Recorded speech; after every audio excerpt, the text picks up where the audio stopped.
Hi, I'm Diva from Musical Hell, and I know the score.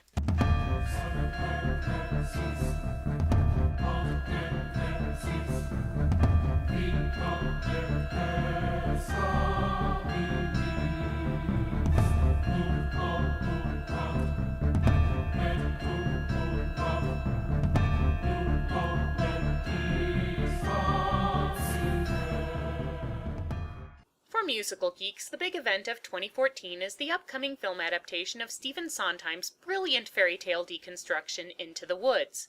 As with other forms of geekery, there has already been an enormous amount of speculation and debate about this project. Hey, Rob Marshall is directing. That's good because he did Chicago, but he also did Nine, so maybe it's not so good after all.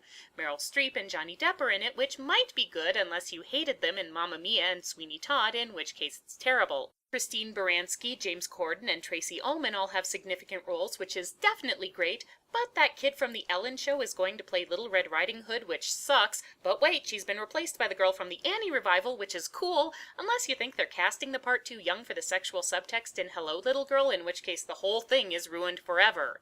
And why didn't they cast Bernadette, huh? Casting big-ticket stars in film musicals has become the norm over the past decade or so, but it still rubs a lot of people the wrong way. And it's easy to see why. It can be frustrating when casting is dictated more by what producers think will sell tickets than by whether or not an actor is actually suitable for a part, especially when the property in question is something you love so much. And let's face it, nobody wants a repeat of Lucille Ball in Mame. But is stunt casting always a terrible thing? It should be noted that just because an actor has been cast in a musical on the strength of their film renown, it doesn't automatically mean they're unqualified for the role. Catherine Zeta-Jones has respectable music theater experience, as do Hugh Jackman and Neil Patrick Harris.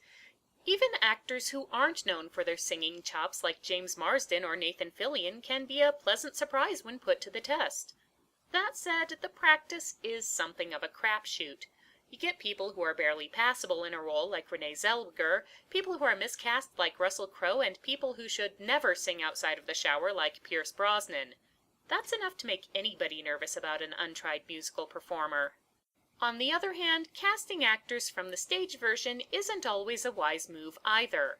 Consider the film version of The Producers. Matthew Broderick and Nathan Lane were a smash comic duo in the Broadway production, but their routine came off as too broad and, well, stagey on screen. Things like breaking the fourth wall and stylized movement just didn't translate very well. Of course, this is partially the fault of director Susan Stroman, who was also a direct import from the stage musical. What do I say? Find me a chance to be a Broadway producer. What do I say? Find me a chance to make my dreams come true, sir. What do I say? What do I say? Here's what I say to you, sir. I can't do it. I tend to be a little more lenient to singers in film musicals, in part because of the increased intimacy of the medium. I don't expect a voice that can fill a huge stage because it's not necessary. My main criteria is that the voice should sound like something that would come out of that particular character. This is why I have problems with Helena Bonham Carter in Les Miserables and Sweeney Todd. Her delicate, fragile voice is entirely at odds with the crazy, offbeat characters she tends to play on screen, and it lessens the effect of their personalities. Did you come in for a pause? Do forgive me if me head's a little vague. What was that? But you think we had the play? From the way that people keep avoiding? No, you don't. However, there is one role where I think Bonham Carter's singing works, as the title character in Tim Burton's The Corpse Bride. In this case, her voice fits with Emily's haunted, heartbroken spirit and makes you feel for the character. Maybe she should do animated musicals more often. Yet I feel my heart is aching. Though it doesn't beat, it's breaking. And the pain here that I feel, try and tell me it's not real. For good or for ill, stunt casting film musicals is here to stay for the foreseeable future, simply because it has been so lucrative. Titles with all-star casts like Mamma Mia and Les Mis have been box office successes, while those with stage-based casts like Rent and The Producers have not done as well. This may change with Clint Eastwood's adaptation of Jersey Boys, which is also coming out this year and which features John Lloyd Young reprising his stage role as Four Seasons lead singer Frankie Valli. In this case, I think casting the relatively unknown Young is a smart move, since the ability to recreate Valley's distinctive falsetto is both a necessary and rare talent.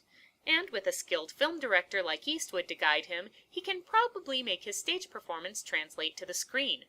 But no matter who is cast in them, Hollywood has accepted musicals as a viable genre again, and musical aficionados will keep turning out to see the results. The good, the bad, and the ugly.